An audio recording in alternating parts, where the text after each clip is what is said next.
also love to ask you guys what you're doing for your adjuvant space right now. I know nivolumab is approved in Canada. Are you offering it to everybody with high-risk disease, or having that discussion about the OS advantage and the fact that we have, therapies like EV-pembro in the front line?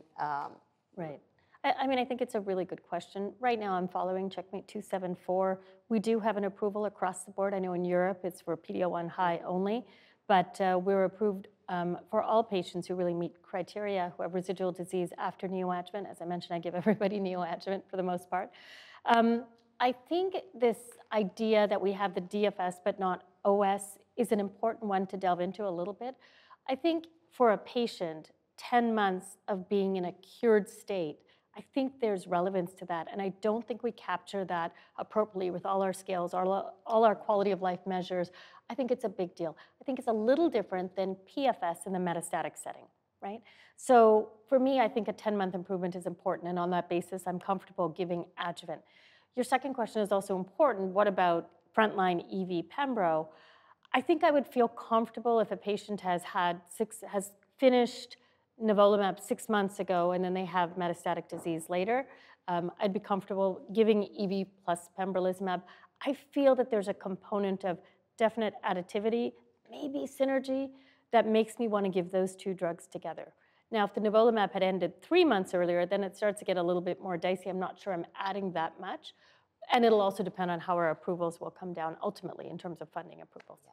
What would your threshold be for the gap between adjuvant nivolumab and rechallenging with, we've seen in the kidney cancer, IO after IO is really I think that's the issue. To end, but yeah. So if you would have asked me prior to ESMO, before we had TNEVO2's data set in kidney cancer, I would have said 3 months, maybe even right away, because we don't know that it's harmful, and maybe there is something magical of 1 + 1 is 3.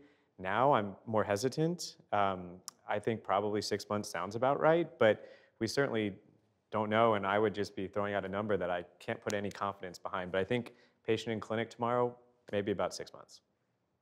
And we've actually done consensus guidelines, and hopefully we'll be presenting at ASCO GU in terms of academic providers' preference in terms of the space between adjuvant immunotherapy and the comfort of rechallenging with EV-pembro.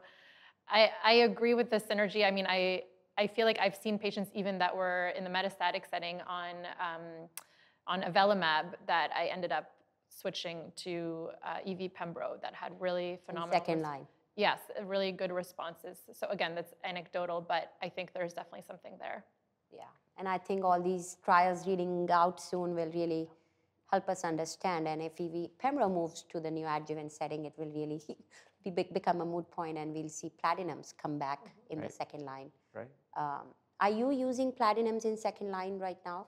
Yeah, I mean, we've just started using EV-pembro. I've had patients on trials who are coming off that, and I'm using platinum-based chemotherapy in the second-line setting.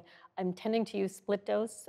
It's really well tolerated. The antiemetics are the same. Gives a little bit more control, I find, in that setting. Watching closely for neuropathy, of course, because some have residual from the EV-pembro. Do you think in the second line we need to push for cisplatin, or we should be okay with gemcarbo? Because really, just like in the first line, we never had anything better before, so we wanted to push for cis.